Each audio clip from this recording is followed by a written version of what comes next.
स्वागत है गुरुकुलाचार्य ट्रेनिंग में। तो हम लोग अभी भगवत गीता के आठवां दिन में हम लोग पहुंच चुके हैं। तो 8वें दिन में हम लोगों ने अभी तक पहला चैप्टर कंप्लीट किया 7 दिन में। और हम लोगों ने देखा कि अर्जुन बहुत सारे क्वेश्चन सवाल पूछे हैं भगवान को पहले अध्याय में। तो भगवान आराम से सुन रहे थे उस समय, लेकिन दूसरे अध्याय में भगवान उनका आंसर करेंगे। जो उन्होंने जो दया, अपने युद्ध का कारण बताया, दया का, पाप का भय बताया, सामाजिक कारण बताया, फिर अपनी कैसे भोग की इच्छाओं को कैसे आनंद लेंगे उसका बताया। फिर बताया कि हम इसके दूसरे अध्याय के में 5वां कारण देते हैं, छठा श्लोक में आता है और निर्णय। तो कल हम लोगों ने देखा, मैं थोड़ा सा समरी बताता हूँ फर्स्ट चैप्टर में हम लोगों ने क्या पढ़ा था। तो जैसे कि हम लोगों ने पहले देखा पहले अध्याय में कि धृतराष्ट्र की जो आसक्तियां थी, किसके प्रति, अपने राज्य के प्रति, अपने पुत्र के प्रति मोह था। उसके कारण से ही उन्होंने अपने पुत्र को भी अपने स्वार्थ के लिए बलिदान देने को तैयार। पहला हम लोग ये देखा। उसके बाद दुर्योधन की कूटनीति, डिप्लोमेसी देखी, क्योंकि उन्होंने अपने गुरु पितामह के पास जाके उन्होंने क्या किया, अपनी डिप्लोमेसी दिखाई, अपने स्वार्थ की पूर्ति के लिए उनको यूज करना चाह रहे थे। और वो एक दूसरे का तारीफ कर रहे थे, मतलब एक उसके सामने तारीफ कर रहे थे और इसके सामने तारीफ करके अपने स्वार्थ पूर्ति के लिए कार्य कर रहा था। तो उनकी डिप्लोमेसी देखी। फिर शंखनाद देखा कि हम लोगों ने देखा कि सब लोगों ने दिव्य शंख बजाए अपनी ओर से। यहाँ पे कौरवों के पक्ष से भीष्म पितामह का नाम आता है शंख नाद करने में, और इधर से पहले भगवान ने अपने पांच जन शंख बजाया। फिर शंख से फिर शुरू होता है, फिर ढोल नगाड़े तुरही बजे, फिर से युद्ध होने की घोषणा हो जाती है। उसी समय अर्जुन को सैन्य निरीक्षण करने, मतलब सैन्य स्थल में देखना चाहते हैं कि कौन कौन मेरे विरुद्ध आके लड़ना चाह रहे हैं, मेरे पक्ष में कौन है, उनके पक्ष में कौन है, उनको देखने की इच्छा जाए। तो भगवान को बोलते हैं कि सैन्य उभय मध्य सथो उत्तम, मतलब बोलते हैं कि सैन्य के मध्य पे लेके जाओ, मुझे सबको देखना है कौन से लोग मेरे सैन्य को मारने के लिए और आए हैं, युद्ध करने के लिए आए। उसके बाद फिर अर्जुन को विषाद होता है। अर्जुन का विषाद योग वो 5 कारण देते हैं कि मुझे दया, मतलब अपने जो स्वजन है उनको कैसे मारूं, मैं स्वजन को कैसे उसको मारूं। तो ये भावना होता है, दया उत्पन्न होता है, फिर दया से मोह आता है। फिर भोग में अगर इसको प्राप्त भी कर लूं तो जो भोग का आनंद है मैं कैसे करूंगा। उसके बाद फिर होता है पाप का भय कि मुझे, मैं इन लोगों को मारूंगा तो उसका पाप का आपने ही बताया था ना कि गुरु हत्या, मतलब अगर गुरु को हम मारेंगे तो क्या होता है, गुरु हत्या का पाप लगता है। उसके बाद उन्होंने बताया कि सामाजिक कारण की, अगर मैं कुल का नाश करता हूँ वो तो और पाप है। मैंने अपने गुरुओं से सुना है कि अगर कोई कुल का नाश करता है, कुल का नाश होगा तो वर्ण संकर हो जाएगा, फिर पितरों को हम लोग कोई पिंडदान नहीं करेगा। तो इसके फिर क्या होगा। फिर भगवान फिर छह तत्वों के बारे में बताते हैं कि अगर पाप करोगे तो छह तत्व है, विष देने वाले, घर को अग्नि देने, धन लूटने वाले, ये फिर पराई स्त्री का अपहरण करने वाले। तो इस प्रकार से 6 आतताइयों को क्या कर रहे हैं वो, अ, 6 आतताइयों के बारे में बताते हैं, जो पाप, अगर पाप नहीं लगता उनको मारने पे। फिर ये सामाजिक वो कारण बता दिए। तो फिर अर्जुन ऐसे पूरा तरह से शोक मग्न होके बढ़ जाते हैं। फिर जाके भगवान दूसरे अध्याय में उनको लेके जाते हैं और दूसरे अध्याय में उनको पूरा आंसर करते हैं इस सारे चीजों का, कि तुमको ये सारे चीज हो रहे हैं, ये दुख का कारण सही में तेरे दुख का कारण है या नहीं है, ये पाप का रीजन है या नहीं है। तो भगवान उनको दूसरे अध्याय में लेके उनको आंसर करेंगे, पूरे अध्यायों में उनका जो क्वेश्चंस हैं उनको आंसर करते हैं। हरे कृष्ण। तो हम लोग फिर प्रार्थना करते हैं, फिर दूसरा अध्याय स्टार्ट करते हैं। ॐ अज्ञानतिमिरन्धस्य ज्ञानाञ्जनशलाकया चक्षुरुन्मिलितं तस्मै श्रीगुरुवे नमः। श्रीचैतन्यं मनोभीष्टं स्थापितं येन भूतले स्वयं रूपा कदा मह्यं ददाति स्वपदान्तिकं। नमामि विष्णुपादाय कृष्णपृष्ठाय भूतले श्रीमद्भक्तिवेदान्तस्वामीति नामिने। नमस्ते सारस्वते देवे गौरवाणी प्रचारिणे निर्विशेषशून्यवादी पाश्चात्यदेशतारिणे। जय श्री कृष्ण चैतन्य प्रभु नित्यानंद, श्री अद्वैत गदाधर शिवासादि गौर भक्तवृंद।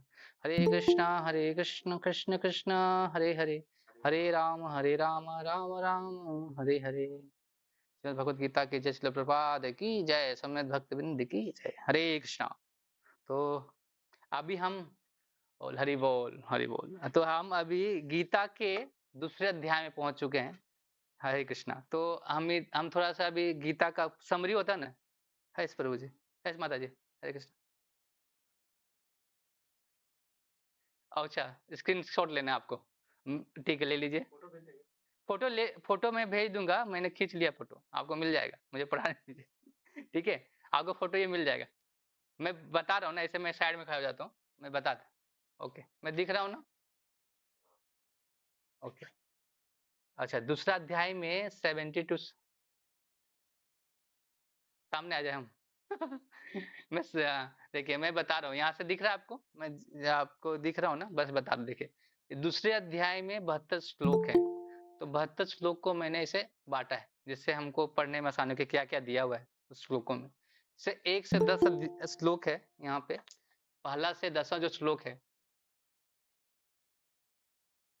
अर्जुन की शंकाएं और निवारण। अर्जुन को भी और शंकाएं होती है, और उसका निवारण कैसे करते भगवान? जब भगवान के शरणागति हो जाते अर्जुन, तो फिर उनके शंकाओं का निवारण करते हैं। तो 1 से 10 जो श्लोक है उसी पे है।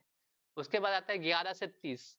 तो बोलते हैं शंकाएं दूर किए, फिर हम लोग युद्ध करो। फिर क्या बोलते हैं? ज्ञान योग के बारे में बताते हैं 11 से 30 श्लोक तक, कि आत्मा का ज्ञान देते हैं कि आत्मा की मृत्यु नहीं होती, तुम क्यों डर रहे हो कि वो शरीर की मृत्यु हो रही है, तो क्यों डर रहे हो?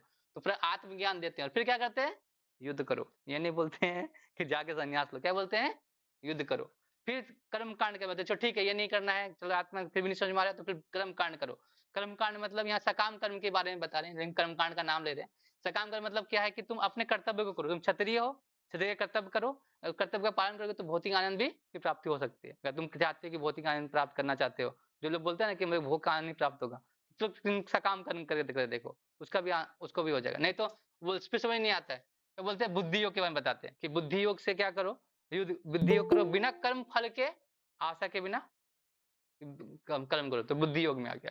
तो ये 39वां से 53वां श्लोक में पढ़ेंगे कि बुद्धि योग के बारे में, कि कर्म फल के आशा किए बिना बुद्धि योग। तो यहाँ पे अर्जुन कंफ्यूज होते हैं बुद्धि योग में। भगवान बताते हैं कि सच में बुद्धि योग भक्ति योग है या क्या नहीं है? तो वो बताते हैं। तो फिर तीसरे श्लोक में तीसरे अध्याय में जब फर्स्ट श्लोक आता है ना, तो भगवान वो अर्जुन पूछते हैं कि आपने तो बता दिया कि बुद्धि योगी सब भक्ति योग है, तो हम फिर युद्ध करने क्यों बोल रहे हो मुझे?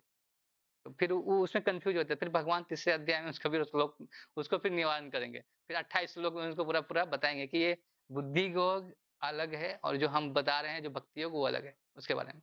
बिना कर्म कर्म फल के। तो बोलो ये नहीं हो रहा तो कोई बात नहीं, तुम स्थित प्रज्ञ शरणागति ले लो। स्थित प्रज्ञ व्यक्ति कैसे होते हैं? कि स्थित प्रज्ञ व्यक्ति कैसे कार्य करते हैं? स्थित प्रज्ञ कृष्ण भावित अमित होके कार्य करो, और अपने आप को शरणागत करके युद्ध करो, लेकिन युद्ध करो। इतना सब बोलने के बाद भगवान क्या बोल रहे हैं उसको? युद्ध करो। उसको नहीं बोल रहे हैं कि युद्ध युद्ध ना करो, युद्ध करने के लिए बोल रहे हैं कि वही काम करना है, क्योंकि भगवान की इच्छा है कि युद्ध करके इस अधर्म को, जो स्थिति है वो धर्म में करना। तो लोग सोचते हैं नहीं, सिर्फ हम क्या करेंगे, गीता पढ़ के हम सब चुपचाप बैठ जाएंगे, वो नहीं करना। गीता पढ़ के सिर्फ चुपचाप बैठना नहीं, उसको क्या करना है? उससे लोगों का उद्धार के बारे में सोचना है, लोगों के उद्धार के लिए कार्य करना है। इसीलिए हमें गीता पढ़ के, हमें ये नहीं है कि हम गीता पढ़ लिया हम लोगों ने, हमारा काम खत्म हो गया, बस जाके सिर्फ अपने अपना उद्धार तो करना है, साथ साथ में दूसरे का भी उद्धार करने का बारे में सोचना है। तो ये अर्जुन को ये स्थिति हो गई थी, तो भगवान अभी उसका आंसर करते करते जाएंगे। अभी तो अभी हम लोग पहला श्लोक थोड़ा पढ़ेंगे, और पहला श्लोक से देखेंगे कि भगवान क्या अभी बोल रहे हैं अर्जुन को किस माध्यम से समझाने का प्रयास कर रहे हैं। तो यहाँ तक हम लोग समझ गया। आप अगर फोटो लेना चाहते हैं तो मैं 1 मिनट के लिए साइड हो जाता हूँ, जो फोटो लेना चाहते हैं ले सकते हैं स्क्रीनशॉट।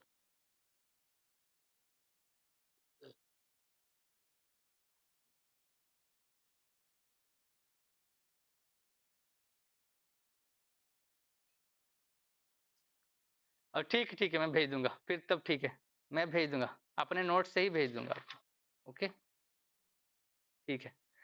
तो अभी थोड़ा सा और ओके समरी है ना, हम लोग पहले एक और थोड़ा सा पढ़ते हैं। मेरे जो बुक में लिखा है, कॉपी में, नोट्स में, वो मैं बताता हूँ। जैसे अर्जुन का जो 1 से 10 श्लोक में है, उसमें से 1 से 3 श्लोक में भगवान उनको क्या बताएंगे? डांटेंगे। जैसे होता है ना, कोई दोस्त होता है, किसी का ब्रेकअप हो जाता है, तो अपने दोस्त के पास रोने आता है, तो दोस्त बोलता है क्या रो रहा है तुम, ऐसे होता रहता है। तो दोस्त के साथ समझाएंगे 1 से 3 तक, वो दोस्त है अभी, मित्रता मित्र की तरह समझाएंगे उसको, डांटेंगे।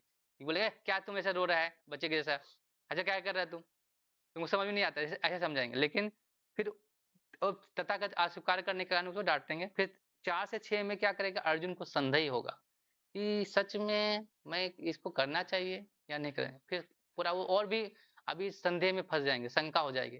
तब फिर 7 से 10 जब 7वें श्लोक में जब अर्जुन शरणागति हो जाते हैं, कुछ समझ में नहीं आता तो बोलते हैं कि आप बताइए, हम शिष्य बनने को तैयार हैं, शिष्य बन जाते हैं, आप शरणागति ले लेते हैं, तो भगवान उसको फिर उसको गुरु के जैसा समझाएँगे, गुरु की बातें। फिर वो ये जो हँसी-मज़ाक वाला खत्म हो जाएगा, एकदम सीरियस मूड में, पूरा गंभीर अवस्था में फिर भगवान उनको सारी चीज़ें बताएँगे कि ये सब क्यों हो रहा है, क्यों तुम ऐसे वो में पड़ रहे हो।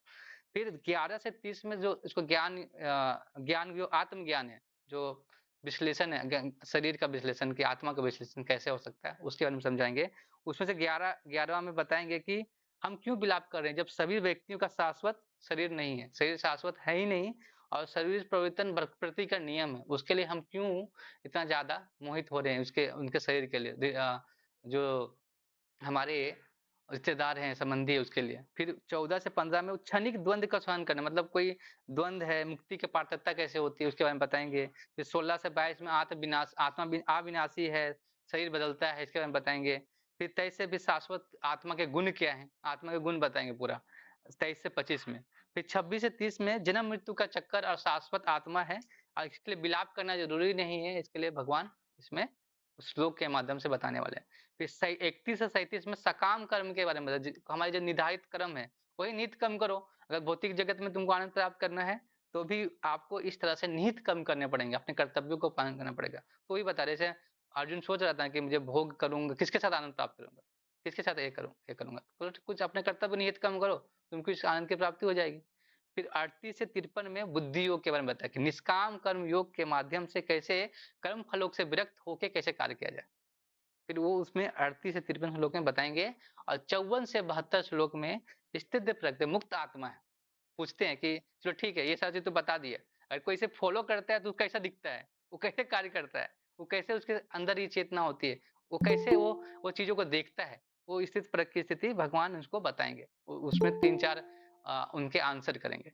हरे कृष्ण। तो हम लोग अभी पहला श्लोक लेते हैं दूसरे अध्याय का, जो संजय अभी धृतराष्ट्र को बोल रहे हैं। संजय वाचा से शुरू हो रहा है गीता का पहला श्लोक। उसमें ऐसे श्लोक ऐसे हैं, आपके पास बुक है तो बुक खोल सकते हैं अपने, ऑनलाइन ऑफलाइन दोनों। संजय उवाच तं तथा कृपाविष्टम् अश्रुपूर्णकुलेक्षणं विचिन्तन्तम् इदं वाक्यम् उवाच मधुसूदन। तो क्या बोल रहे हैं? संजय ने कहा, करुणा से व्याप्त शोकायुक्त अश्रुपूरित नेत्र वाले अर्जुन को देखकर मधुसूदन ने शब्द एक है, मधुसूदन ने इस शब्द कहे। अभी यहाँ पे मधुसूदन का आ रहा है कि यहाँ पे मधुसूदन फिर से एक भगवान को मधु के, जो हम लोग जानते हैं ना कि जो जब अज्ञान को वेदों को चुरा के जा रहा था मतलब उनको मारने का काम किया, इसलिए मधुसूदन बोला जाता है। तो यहाँ पे एक और भी है, मधुसूदन का मतलब है कि मधुर, स्वीट है ना भगवान, मधुर जैसे, मधु जैसे, मीठे शहद जैसे। और सूदन जो अज्ञान है, अर्जुन का जो अज्ञान है उसका नाश भी करने वाले हैं। इसलिए दोनों, इसलिए भी मधुसूदन ऐसे भी उनको बोला जाता है, मधुसूदन। तो यहाँ पे अर्जुन पूरा शोकाकुल हो गए। मतलब इतना ज़्यादा शोकाकुल हो गए कि वो, मतलब लग रहा है कि एकदम कोरोना में व्याप्त हो गया। मतलब जैसे कोई व्यक्ति जैसे कोई चीज़ को चाहता है, बहुत आसक्त हो जाता है कि जो मुँह पड़ जाता है कि मुझे वो चाहिए और नहीं मिल पाता है। तो कैसे वो उसको पाने के लिए क्या करने लगता है? अश्रु बहाने को तैयार करुणा समझ में नहीं आता करना क्या है? उस द्विविधा में भी है, सच में वो मेरे मेरे को चाहिए या सच में नहीं चाहिए, ये दुविधा में अर्जुन फँस गया है।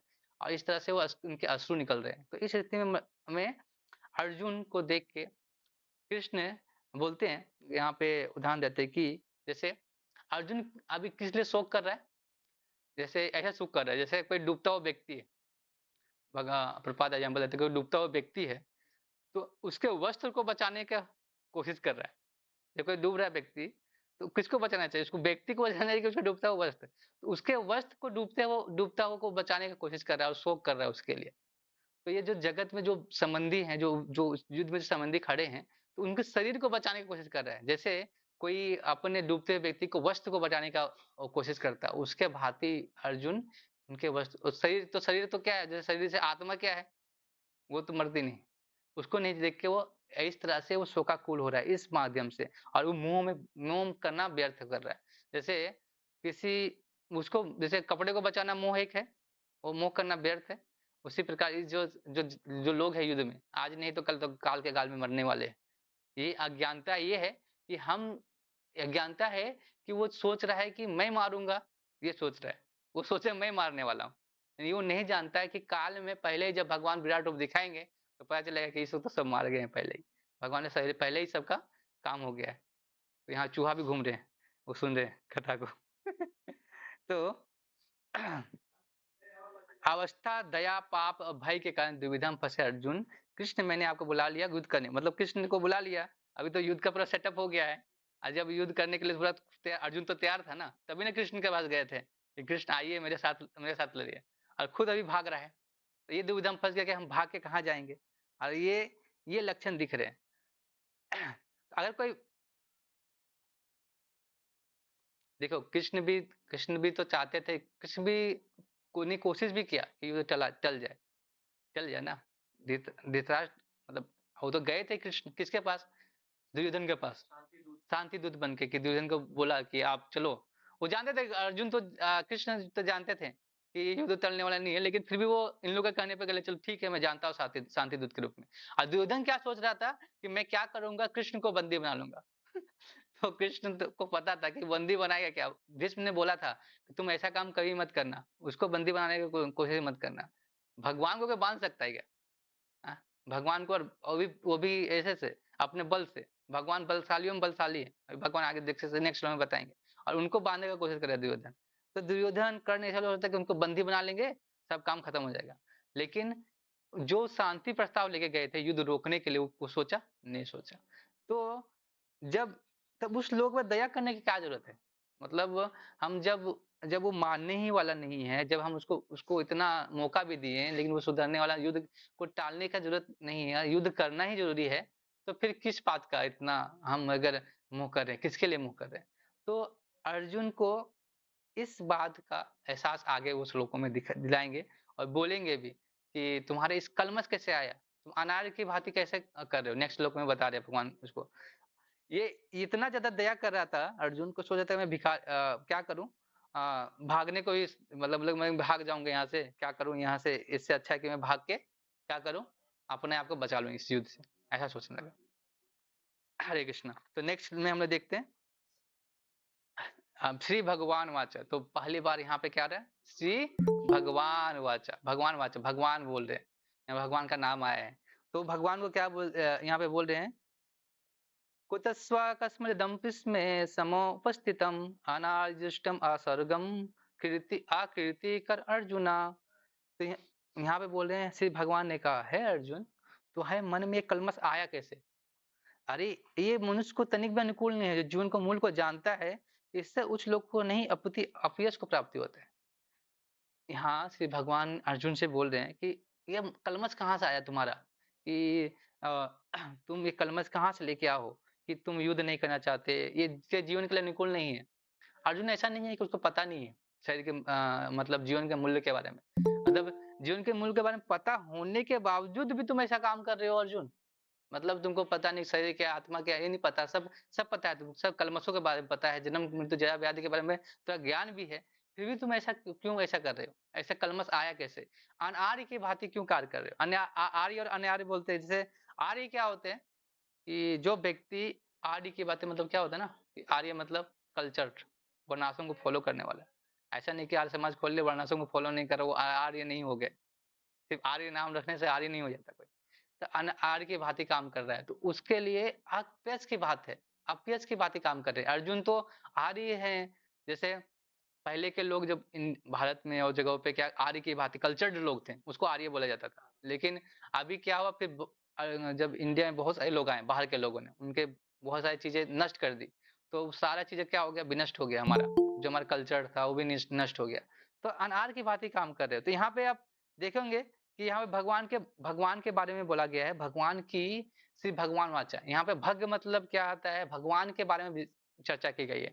तो जैसे वेदों में भागवतम में एक श्लोक आता है, भगवान के 3 रूप से भगवान को हम करते हैं। पहले 3 रूप 3 जो क्या बोलते हैं, सत्य अनुभव करते हैं, 3 अवस्थाओं में अनुभव करते हैं भगवान के। तो भागवतम में श्लोक में आता है, पहले स्कंद के दूसरे अध्याय के 11वें श्लोक में आता है। तो लिखते हैं इसमें, वदन्ति तद्विदस्तत्त्वं यत् अद्वयम ब्रह्मेति परमात्मेति भगवान नीति शब्दते।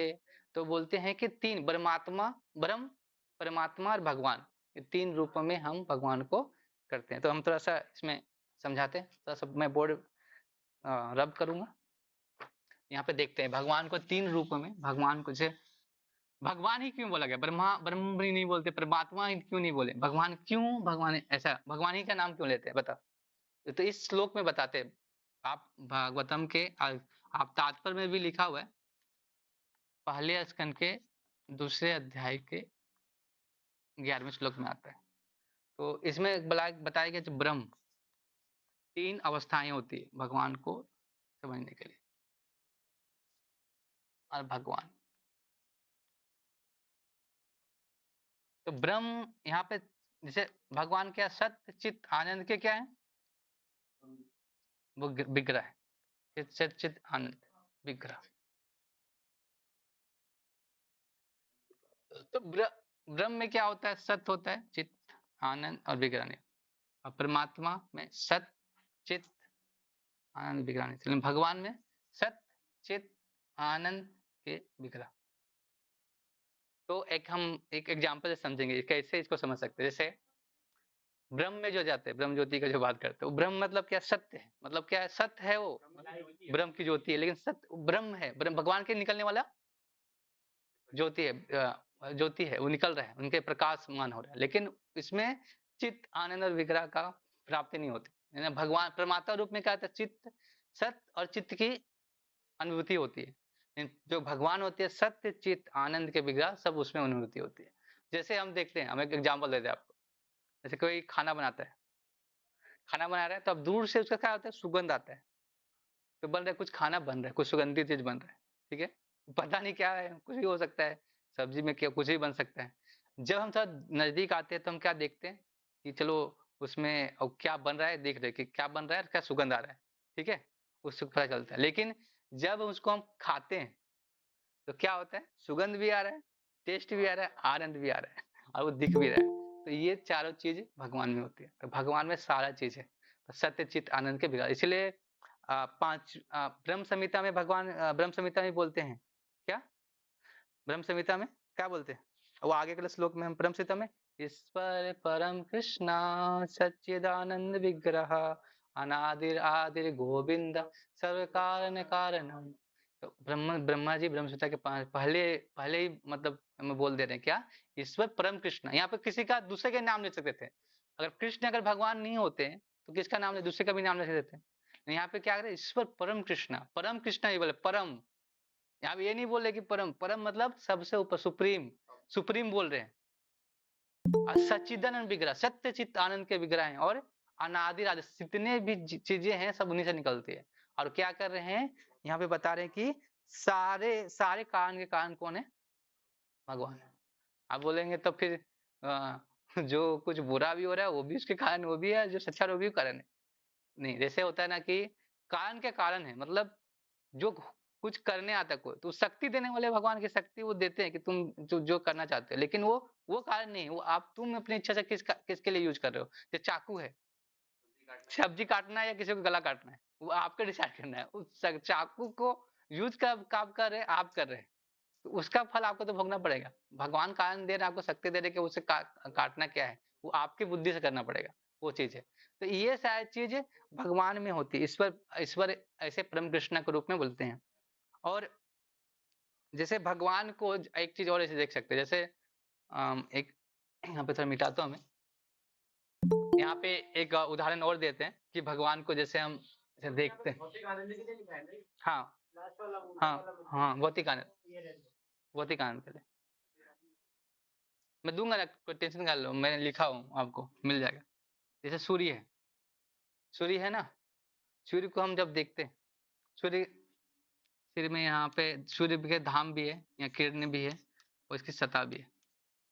तो भगवान को चलने के लिए एक लॉजिक पे एनालॉजी देते हैं, इसमें क्या होता है कि ये सूर्य के धाम है, ये सूर्य की किरण,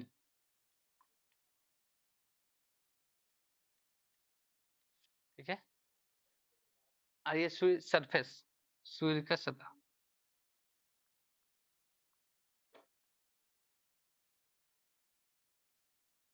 ठीक है। तो जैसे ये जो है ना, ये किसका साक्षात्कार है? भगवान का। भगवान का साक्षात्कार क्या होता है कि हम सूर्य धाम की साक्षात्कार कर रहे हैं, और जो सूर्य की सत्ता का जो साक्षात्कार कर रहा है वो परमात्मा का,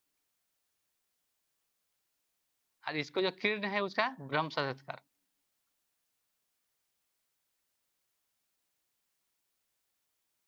जैसे अब सूर्य को हम लोग यहाँ से देखते हैं, क्या दिखता है? कोई बोल सकता है वो एक थाली के जैसा दिख रहा है, दिख रहा है ना? उसके दो धाम की, तो धाम तो नहीं देख सकते, धाम नहीं देख पाते हम लोग। उसी प्रकार जैसे देखे एक पहाड़ है, उसमें एक पेड़ है, तो हम दूर से देखेंगे कुछ दूसरा कुछ दिखेगा। यहाँ से हम पहाड़ देखते तो क्या दिखता है? ऐसे कुछ थोड़ा सा रखा हुआ है। हम सामने देखेंगे पेड़ दिखेगा, पेड़ में फिर पंछी दिखेगा आगे। तो उसी प्रकार जो सूर्य है हमको ऐसा दिखता है, क्या एक गोल थाली के जैसा है, उसमें प्रकाश निकल रहा है ऐसा, लेकिन सूर्य का धाम भी है। उसी प्रकार भगवान सिर्फ ऐसे ज्योति के रूप में नहीं, भगवान का पूरा एक शरीर है, जो उनके जो शरीर से जो निकल रहा है ज्योति, उसको हम लोग देख के लोग क्या कहते हैं? वही साक्षात्कार है। तो वो साक्षात्कार है, लेकिन वो ब्रह्म का साक्षात्कार है। उसमें आपको सत्य है, लेकिन वो उसमें जो चित्त आनंद की प्राप्ति नहीं होती आपको, जब तक वो भगवान के साक्षात्कार नहीं करेंगे। इसलिए क्या करते हैं? भगवान का साक्षात्कार करने के लिए बोलते हैं, इस साक्षात्कार के लिए बोलते हैं। ये नहीं बोले ब्रह्म साक्षात्कार के बोल रहे, ब्रह्म साक्षात्कार करना है, लेकिन वो क्या है, एक थोड़ा सा है कि उसके ऊपर तक पहुंच गए, सूर्य के किरण, फिर सूर्य की किरणों को ही देख रहे हैं आप, सूर्य की सत्ता की ओर नहीं गए। अब सूर्य के धाम में भी बोलते हैं, सूर्य में लोग नहीं रहते, सूर्य में लोग भी रहते हैं। अन्य ग्रहों की सुगम यात्रा, प्रभुपाद ने बुक लिखा है ना, उसमें पढ़ सकते हैं कि आप, लेकिन इस बॉडी में नहीं जा सकते, इस बॉडी में नहीं जा सकते। हर लोग चंद्रमा में बोलते हैं जीव नहीं है, चंद्रमा पर कोई पहुंचा ही नहीं, इसके हमें को पता है, लेकिन चंद्रमा पर कोई पहुंचा ही नहीं। वो तो थोड़ी गलत है, वो तो हॉक्स है। वो जो सूर्य चंद्रमा पे पहुंचते, अगर मैं एक लॉजिक देता हूँ चंद्रमा के बारे में, आप लोग सोचिएगा कि 1969 में कोई चंद्रमा पर गया था, आदमी गया था ऐसा बोलते हैं ना। लेकिन 1969 के और अभी 2023 में हम लोग हैं, तो कितना टेक्नोलॉजी डेवलप हो गया, तो अभी क्यों नहीं जा पाए? सबसे बड़ा लॉजिक यही है, क्यों नहीं जा पाए, गाइड क्यों नहीं जा पा रहे हैं? वो जो था, वो उसका अलग टॉपिक है, वो गलत है। वो जो टॉपिक है ना, वो जो गया चंद्रमा पे, वो गलत है, हम लोग गलत पढ़ाए गए। उसको आप लोग यूट्यूब पे देख लेना, हॉक्स करके, तो मिल जाएगा आपको। हम्म। वो तो अंतरिक्ष पे गए थे, अंतरिक्ष तक, अंतरिक्ष तक जा सकता है, चंद्रमा पे कोई नहीं गया, चंद्रमा पे अभी तक कोई नहीं गया। वैज्ञानिक हमें बुद्धू बनाते हैं, वो खुद बुद्धू है, हमें बनाते भी। चंद्रयान गया, हम बोल रहे हैं आदमी को गया है फिर से 1969 के बाद, वो बोले क्यों नहीं गए? अब गया है कि नहीं गया कैसे पता? वो तो दिखा दिया है, चंद्रमा पर ऐसा दिखता है कि आपको पता है क्या? हाँ, हाँ, वही तो बोल रहा हूँ कि वो गया, हम तो चंद्रमा पर गए नहीं है, आप कुछ भी बता देगा तो हम तो मानना पड़ेगा। मतलब तो फिर ऐसे कैसे कर सकते? अरे हम लोग बोलते हैं, जैसे कि शास्त्रों में हम लोग बोलते हैं ना कि भगवान ऐसे दिखते हैं, बोलते नहीं मानते, लेकिन हम वो चंद्रमा पर कुछ भी दिखा दिया तो बोले हाँ मान लिए, मतलब क्या है? तो ऐसे ऐसे लोग हैं। सब तो परछाई तो, आप जब बल्ब जलाएंगे ना, किसी का चीज का परछाई दिखता है। तो लोग हमें, वैज्ञानिक लोग हमको मूर्ख बनाते रहते हैं, पैसा हमारा पैसा लेके एक बार क्या, एक और आज प्रभु जी सुना रहे थे ना कि आज ब्रह्म, ये आप सुबह में लेक्चर में बता रहे थे ना प्रभु जी, एक क्या नाम था, एक व्यक्ति था ना जो उन्होंने पैसा दिए थे कि मेरे शरीर को रिजर्व करके रखो, बाद में जब कुछ होगा तो मैं क्या करूंगा, उसको उसको मेरे को फिर से ठीक कर देना। हाँ, तो क्या नाम था? हाँ, वाल्ट डिज्नी वाले व्यक्ति। तो ऐसे जो चीज नहीं हो सकती, विज्ञान कभी भी नहीं बोलता है कि मैं अभी करके दिखाता हूँ, क्या बोलता है? करके दिखाऊंगा, और कितने दिन से दिखा ही रहा है। कोरोना वैक्सीन का ज्यादा बोलूंगा नहीं, वो वैक्सीन के बारे में भी है कि बिना एक्सपेरिमेंट करके हमको लगा दिया है, लोग मर रहे हैं। ज्यादा नेट में जाएगा तो अच्छा नहीं।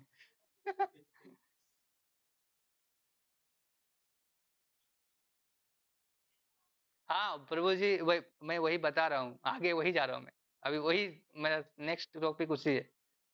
ये पराशर मुनि ने बताया था, उसके बाद है विष्णु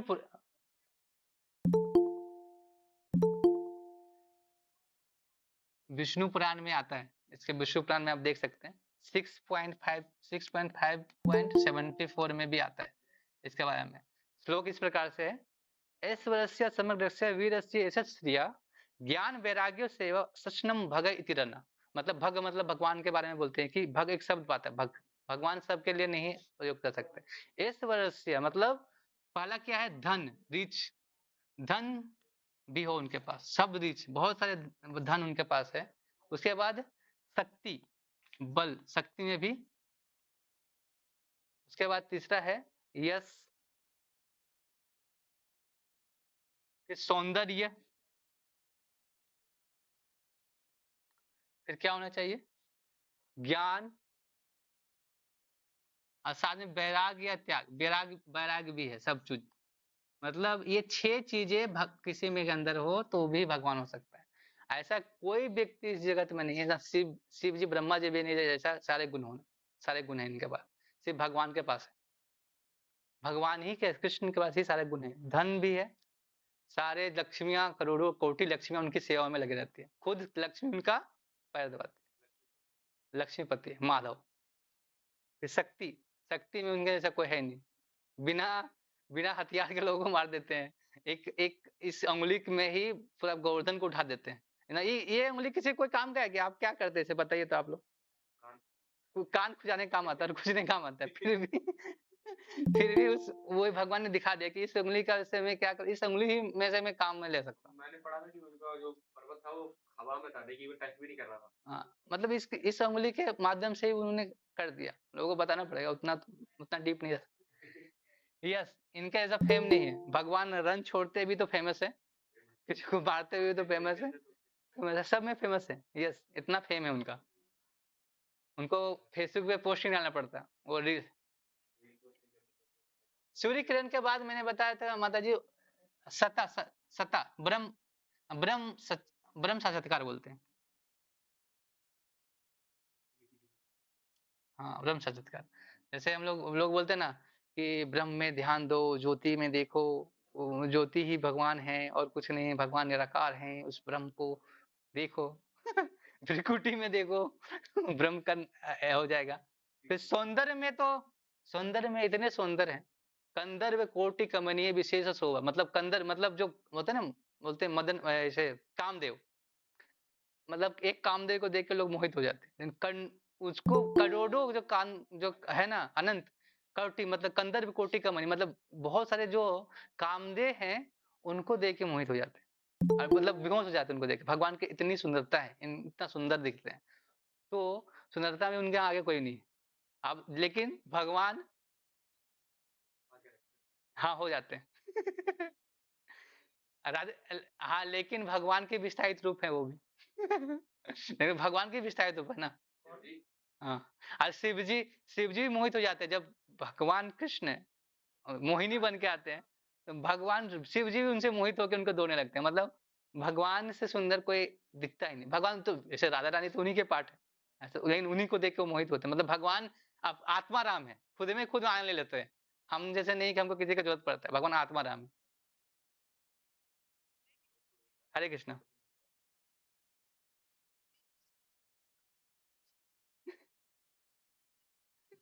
हाँ, भगवान, एक बार क्या हुआ कि भगवान सोच रहे थे कि अरे मेरे पे सब भक्ति करते हैं, बोला चरण कलमू, चरण जो आपका चरण है उसको, मतलब उसका लेना है, चरण का आश्रय लेना है, इतना क्या है मेरे चरण में। तो भगवान का एक फोटो देखा होगा आपने, वो अपने चरण का टेस्ट लेते हैं कि मेरे चरण में लोग बोलते हैं भक्त कि इतना इतना अच्छा है, स्वीट है, मैं देखना चाहता हूँ कैसा है। तो बोलते हैं अधरम मधुरम, उनका अधर मधुर है, उनका सब कुछ मधुर है, आंख मधुर है, सब कुछ मधुर है। सब गाना पूरा मधुर, मधुर अष्टकम जब गाते हैं भगवान का, तो सब कुछ उनका मधुर है। तो भगवान सोचते हैं मैं इतना मधुर हूँ कैसे, भगवान को भी लगता है। और जब भगवान देखते हैं शीशे में तो अपने श्याम रूप को, तो भी देख के मोहित हो जाते हैं, इतना सुंदर कौन है। तो भगवान खुद ही इतने सुंदर है, सौंदर्य में भी उनसे आगे कोई नहीं है। ये जगत में ना आध्यात्म में कोई नहीं है उनके आगे। ज्ञान, ज्ञान क्या, उनके श्वास से वेद निकला है, और क्या चाहिए। सारा ज्ञान उन्हीं से निकला है, वेद, इनके श्वास से वेद निकला है। उन सारे चीजों का जनक कौन है, वही है भगवान। उसके बाद बैराग, इतना सब होने के बावजूद भी बैराग है, सुदामा को अपने सब कुछ देने को त्याग त्याग करने को भी तैयार हो जाते हैं। भगवान। अपने भक्त के लिए सब कुछ न्यौछावर करने को तैयार रहते हैं। इतना वैराग्य हो सकता है। कोई बहुत ज़्यादा धनी होता है, लेकिन अंदर उसके अंदर वैराग्य नहीं होता। अब देखो कोई भी बहुत सारे बड़े अमीर आदमी हैं, क्या उतने वैराग्य है उसके अंदर कि वो सब कुछ छोड़ के भी आ सकता है? नहीं आ सकता। किसी के पास बहुत शक्ति है, लेकिन धन नहीं, सौंदर्य नहीं, किसी के पास बहुत सब वो चीज़ वाले यस जैसे फेमस होने के लिए जैसे बहुत लोग जैसे ऋषि मुनि हैं, उनके दाढ़ी उड़ी रहते हैं, पूरा रहता है, जटा उड़ाया रहता है।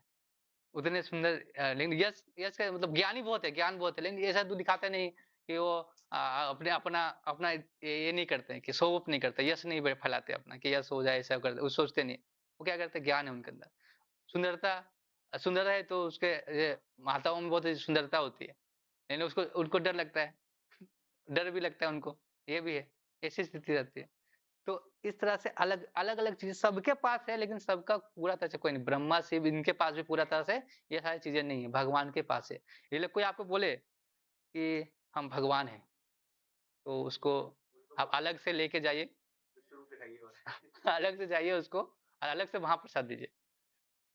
विश्व रूप अलग से दिखाइएगा कोने में, नहीं तो लोग सोचेंगे कि आप भक्त हो के इतना ऐसा क्या कर रहे हैं। तो जैसे एक बार क्या हुआ था कि एक बार हाँ, भक्ति चंद्र चौधरी शास्त्री ठाकुर थे, तो वो ट्रेन में जा रहे थे, तो एक व्यक्ति आया, तो बोलता है कि हम भगवान हैं। बोला ठीक है। अरे बोले इसको चप्पन बुक थोड़ा इसको थोड़ा 1-2 घंटा बंद कर दो, बिना टॉयलेट पेशाब करे बोला रखो इसको। और कितना देर भगवान भगवान तो कुछ ऐसा, भगवान तो सब चीज़ें पूर्ण है, किसी से भी कुछ कर सकते हैं, तो वो बंद करके रखो थोड़ा और खूब पानी पिलाओ उसको। तो फिर वो बोला नहीं, मैं भगवान नहीं हूँ। तो ऐसे बहुत से लोग भगवान बनने वाले आते हैं। आजकल बाबा आ गए हैं कि लोग हम कबीर के अवतार हैं, है ना? कबीर के अवतार हैं। कबीर कबीर पहले भगवान थे कि नहीं पता नहीं, उसके अवतार है हम भगवान हैं। और वो बोल रहे कि हमें भगवान हूँ। और बोलते हैं कि कुछ पूजा पाठ नहीं करो, मेरी ही पूजा करो सिर्फ, मैं ही भगवान हूँ। ऐस ऐस ऐस नाम मत लीजिए अभी ऐसे में। नाम सबको पता है, हमको बताने की जरूरत नहीं, नाम बाद में बता दूंगा मैं। तो ऐसे लोग भगवान दिखाने की कोशिश करते हैं। ऐसे श्रीमद् भागवतम में एक और श्लोक आता है, आप उनके एते चांस कलमपुंसम कृष्णस्तु भगवान स्वयं इंद्रिया वाकुलम लोकम मृयंति युगे युगे। भगवान बोलते हैं कि जो जितने भी अवतार है मेरी, जो सूची में जो अवतार है ना भगवान के, एते चांस कलम पुष्ण कृष्णस्तु भगवान स्वयं, लेकिन कृष्ण ही भगवान है, उन्हीं के अवतार है सारे। लोग बोलते हैं विष्णु के कृष्ण अवतार, ऐसा नहीं, कृष्ण के अवतार ही सारे हैं। भगवान तो कृष्ण तो जब मन तब आ सकते हैं। भगवान जो जैसे जो चतुर्युग है ना, 28वें चतुर्युग में भगवान शिव स्वयं आते हैं अवतार लेने के लिए, नहीं तो कोई वो नहीं आते कभी। वो अपने विष्णु ही आ जाते हैं, महाविष्णु ये सब, यही विष्णु लेके गर्भवती विष्णु ऐसे ऐसे विष्णु ही आके अवतार लेके चले जाते हैं। इसी युग में ही चैतन्य महाप्रभु के में कृष्ण आते हैं, नहीं तो गौर नारायण आते हैं। इसीलिए हम बहुत सौभाग्यशाली हैं। गौर नारायण भगवान गौर नारायण ही आते हैं, नारायण मतलब विष्णु ही आ जाते हैं, लेकिन भगवान नहीं आते, 28वें चतुर्युग में ही आते हैं सिर्फ। ब्रह्मा के एक युग में 28वें चतुर्युग जब होता है, जो अभी हो रहा है, उसी में तो हम बहुत सौभाग्यशाली है कि भगवान को 5 साल पहले आए थे, और खुद 500 साल पहले भगवान चैतन्य महाप्रभु के रूप में आए थे। 5000 साल पहले कृष्ण भगवान खुद आए थे। तो यही 28वें चतुर्युग जब होता है ना, तभी भगवान आते हैं खुद, नहीं तो और में सब विष्णु के अवतार होते हैं। हम बहुत सौभाग्यशाली है कि भगवान के इतने जस्ट वही पास गए हैं, 5000 साल पहले चले गए, 500 साल पहले चैतन्य महाप्रभु गए हैं। तो हम ऐसे सौभाग्य को क्या करना है, इसे बेकार नहीं जाने देना है। हमको इसी जगह इसी जन्म में क्या करना है, निकलना है। तो अर्जुन को यही बता रहे कि तुम ऐसे कायरता वाली बातें करोगे, जब भगवान ऐसा बता रहे, भगवान खुद इतने सारे सिद्धांतों को बता रहे हैं, फिर तुम ऐसे कायरता वाली बातें करोगे तो कैसा लगेगा। तो अर्जुन को फिर ये बोलते हैं कि तुम इतना अपयस कलमश कहाँ से आ गया, तेरे हृदय में कितना कलमश कैसे आ गया, तुम इतना भक्त आदमी, जैसे होता है ना कोई क्लास में टॉपर होता है, टॉपर रहता है ना, कभी गलती कर देता है, तो शिक्षक को लगता है, फटकारता है, अरे तुम ऐसा कर रहे हो। जो बैक बेंचर करेगा चलेगा, बैक बेंचर तो क्या है, वो मतलब पढ़ता है लिखता है, लेकिन तुम ऐसा करेगा तो क्या चलेगा। जैसे कोई सफेद कपड़ा रहता है, उसमें छोटा सा दाग लग जाता है, तो दाग सब देखता है, वो सफेद कपड़ा नहीं देखता है। वही दाग के वही सब जब कलमश आ रहा है इसके अंदर, अर्जुन के अंदर, तो यही भगवान बता रहे कि इतना सा कलमश क्यों आ रहा है, जो तुम सब समझ रहे हो, तो ऐसा ऐसा क्यों तुम ऐसे जो क्या कर रहे हो, शरीर को समझ रहे हो, शरीर को इतना ज्यादा कर रहे हो कि शरीर शरीर मर जाए, जो संबंधियों के शरीर को देख रहे हो, ऐसे जो डूबते हुए व्यक्ति के कपड़े को बचाने का काम कर रहे हो, ऐसा क्यों कर रहे हो। जैसे एक बार क्या हुआ था, इतना ज्ञानी होने के बाद भी लोग ऐसा करते हैं। जैसे एक बार जनक महाराज के यहाँ गुरु जो होते हैं ना, राजगुरु का मतलब पद था, उसको लेने के लिए लोगों ने सबको सभा बुलाया। सब लोग बहुत लोग आ रहे थे सभा में। तो उसमें से अष्टवक्र मुनि करके आए थे। मैंने बताया था उसको, लेकिन इससे एक और स्टोरी इसमें में है। तो अष्टवक्र मुनि करके थे, जिनका क्या था कि उनका जो शरीर था ना, 8 जगहों से मुड़ा हुआ था। तो अष्टवक्र मुनि करके थे और लेकिन बहुत ज्ञानी थे। तो बहुत सारे महापंडित ब्राह्मण आए, सब कुछ बैठे थे, सब चर्चा करने के लिए। तो वो लोग बहुत पहले आ गए थे, अष्टवक्र मुनि फिर बाद में आए। तो सब चर्चा कर रहे थे, जैसे ही अष्टवक्र मुनि आए सब हंसने लगे जोर से, हा हा हा हा हा ऐसे देख के। और सब लोग हंसते हुए भी बहुत और जोर से हंसने लगे। वो भी हंसे और भी जाके जाके वो भी बैठ गए हैं जाके उधर। जाके सीधे वो राजगद्दी में बैठ गए, राजगुरु के। मैं राजगुरु बनने के लिए मैं राजगुरु बन गया। तो मतलब जनक महाराज ने बोला, अरे आप मतलब कुछ तो शास्त्र तो हुआ नहीं, फिर आप कैसे कैसे हो गए? तो बोले कि अष्टवक्र मुनि बोले कि मैंने समझा था कि यहाँ पे ज्ञानियों लोगों की सभा हो रही है। ज्ञानी लोग यहाँ पे शास्त्रार्थ होगा, शास्त्र की बातें होंगी, ये सब होगा। लेकिन यहाँ तो सब चमार है, मतलब चमड़े के भाव जैसे, तो चमड़े वैसा, मतलब चमड़े के लिए जो होता है ना कि कौन चमड़ा अच्छा है, ऐसा वैसा जब शरीर को इतना अधिक करके दे रहे हैं तो ये ज्ञानी कैसे हो गए? जब शरीर को देख रहे हैं, वो ज्ञान का तो बात ही नहीं हो रहा है। जैसे कहें तो मैं हूँ, तो मैं ही योग बने। ये ऐसे ही लोग क्या करते हैं, शरीर को लेके सब वही अर्जुन कर रहा है। अर्जुन की स्थिति बेश वैसे ही है, जैसे वो शरीर को बचाने के, लोगों के शरीर को बचाने का काम कर रहा है। तो वही भगवान उसको फटकार रहे हैं, क्या तुम ऐसे आ गया कलमस। इसलिए नेक्स्ट श्लोक में बोलेंगे, नेक्स्ट श्लोक में भगवान क्या बोलेंगे देखिए, केवलम अस्माकं पार्थ नेत नेत एतत उपदते क्षुद्रम हृदय दौर्बल्यम तक्तो उत्तिष्ठ परंतप। तो फिर भगवान बोलते हैं, हे पृथापुत्र, ये हीन नपुंसकता को मत प्राप्त मत हो, ये तुम्हें शोभा नहीं देता। शत्रुओं का दमन करता, हृदय की शुद्ध दुर्बलता को त्याग कर युद्ध के लिए खड़े हो। यहाँ पे अभी भगवान अर्जुन को क्या बोल रहे हैं, नपुंसक नपुंसक बोलते हैं, नपुंसकता बोल रहे हैं, मतलब नपुंसक हो क्या, ऐसा बोल रहे हैं भगवान उसको। मतलब अभी दोस्त है ना, तो ऐसे बात क्या नपुंसक जैसे बात कर रहे हो। चलो ठीक है, तुम 1 साल बिरहनला के रूप में रहे, लेकिन ऐसा अभी क्यों आप तुम्हारे अंदर आ रहे हैं? आपको पता होगा कि अर्जुन जब 1 साल के अज्ञातवास में थे तो बिरहनला के रूप में वो रहे थे 1 साल। ब्रिनला नाम था उनका, जब वो विराट विराट में रह रहे थे उस समय।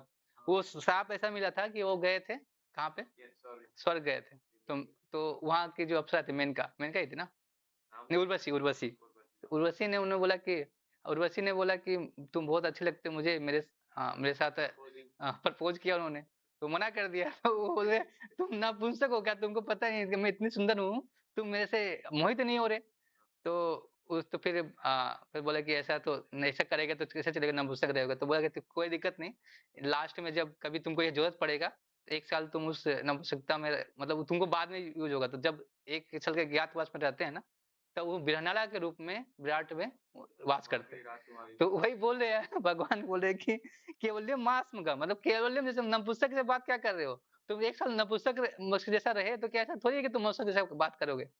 जैसे मैं लगा के बता रहा हूँ कि ऐसा पृथा पुत्र बोल रहे कि तुम पृथा के पुत्र हो, कुंती महारानी के पुत्र, जिन्होंने इतना ज्यादा कष्ट उठाया अपने जीवन में और अपने धर्म पे अडिग रही, और तुम उसी के पुत्र होके ऐसा बात कर रहे हो। तो ऐसे दोस्त होता है ना, ऐसे कभी डांटता है ना कि अरे तुम ऐसा कैसे कैसे कर सकते हो, तुम इतना ज्यादा तुम जानने के बावजूद भी ऐसा कर रहे हो। तो ऐसे उसको डांट रहे हैं कि तुमको शोभा नहीं देता अर्जुन, वृथा के पुत्र कहलाने लगे तुम। ऐसे नपुंसक वाली बातें मत करो कि हम छोड़ देंगे। जैसे पुरुष होता है उसका पुरुषार्थ होता है, स्त्री होता है स्त्रीत्व होता है उसके। नपुंसक क्या है, उसको कुछ कुछ आधा ऐसे होता है ना, बीच वाला जिस चीज है, तो उसको वो समझ में नहीं आता करना क्या है। तो ये दुविधा में फंसा हुआ है, तो नपुंसक वाली बात मत करो। भगवान इसे डांट रहे हैं उसको। अगर देखो क्षत्रिय के जो पुत्र होते हैं ना, लड़ने के लिए कभी मना नहीं करते। द्रुत क्रीड़ा और क्षत्रिय जो लड़ना है ना, वो दोनों में कभी वो मना नहीं करते क्षत्रिय को। द्रुत क्रीड़ा मतलब जो द्रुत द्रुत क्रीड़ा मतलब जो जुआ खेल रहे थे ना उन लोग, गेम लोग कर रहे थे, तो उन लोग कभी ऐसा ललकारा जाता है तो क्षत्रिय कभी मना नहीं कर सकता। ऐसा क्षत्रियो का धर्म होता है ऐसे होना सर। ऐसा जुआ खेलना खराब बात है, लेकिन जो क्या क्या ललकार रहा है, तो इसीलिए युधिष्ठिर महाराज ने उसको स्वीकार करके खेला। लेकिन बाद में जब पता चला कि ये इतना खराब है जुआ, जो जुआ चीज, तो उन्होंने उसको बोला। फिर बाद में फिर भीम ने बहुत सारा प्रयास करके सीखा कि मैं प्रयास करूंगा, सीखूंगा कि अगली बार कभी होगा मैं सब वही लेके आऊँगा। तो ऐसा ध्रुव क्रीड़ा नहीं नहीं किया जाता, लेकिन क्षत्रियों को ऐसा युद्ध के लिए भी ललकारे तो कभी मना नहीं कर सकते क्षत्रिय। क्षत्रियों का काम मतलब ऐसा होता है ना, जो जोश होता है, हाँ, करना है, वैसे क्षत्रिय वाला गुण। तो यहाँ पे बहुत सारा चीज़ बोल रहे हैं अर्जुन को, कि अर्जुन को तर्क दे रहे हैं कि अर्जुन के तर्क दे कर सकता है कि परम पूज्य भीष्म पितामह और स्वजन प्रति उदार दृष्टि का यदि मैं छोड़ रहा, मतलब ये भी तर्क करता है ना अर्जुन, कि चलो ठीक है, हम मेरे जो शिक्षक हैं, भीष्म पितामह हैं, इस दृष्टिकोण से वो छोड़ने का प्रयास करेगा, मना भी कर सकता है। लेकिन अभी इतना सारा चीज़ बताने के बावजूद कि तुम क्षत्रिय हो, तुमको उन्होंने युद्ध में ललकारा है, तुम तो युद्ध नहीं करना चाह रहे थे। है ना? तुमने तो भी दुर्योधन को प्रस्ताव भी दिया था। लेकिन वो वही करना चाह रहा है, तुमको ललकार भी रहा है, साथ में उन्होंने 6 आताताई वाला काम भी किया है, इतने पाप भी किए हैं, फिर भी तुम कैसे माफ कर सकते हो? ऐसा तुम बात कर रहे हो नपुंसकता वाली, कि हम युद्ध नहीं करेंगे। तो ये नहीं करना चाहिए। जैसे अगर आप जैसे रिस्क लेने से डरते हैं ना, जैसे प्रपात बोल देते हैं कि यू ग्रो, अगर अगर you want to grow when you take a risk, आपको रिस्क लेना पड़ेगा। रिस्क है तभी इश्क है बोलते हैं ना। तो रिस्क करना लेना पड़ेगा। तो रिस्क रिस्क लेने के लिए रिस्क लेना पड़ेगा, तभी आप संघर्ष जब तक नहीं करोगे, चाहे आप भौतिक जगत में देख लो या आध्यात्मिक जगत में, अगर अच्छे से अगर कोई कुछ बनना चाहता है, कोई एग्जाम निकालना चाहता है, तो कितना उसको त्याग करना पड़ता है। सब कुछ अपने जितने भी चीजें त्याग करना पड़ता है, जो जो जो पढ़ के निकालते हैं, जो एग्जाम यूपीएससी का एग्जाम निकालते हैं, कभी निकालते हैं, तो कितना रिस्क लेना पड़ता है अपने जीवन का, अपना सब कुछ का। तो रिस्क जब तक नहीं लेंगे अपने जीवन में, तब तक आप संघर्ष नहीं करेंगे, तब तक आप ग्रो नहीं कर सकते। अब पांडवों ने भी तो अपने जीवन में किया इतना, मतलब सोचो, इंद्रप्रस्थ बनाया उन्हें इतना मेहनत करके। इंद्रप्रस्थ कुछ नहीं था, पर जंगलों से भरा हुआ था, कुछ था नहीं, उनको दे दिया उस जगह, तो उन्होंने उसको बनाया।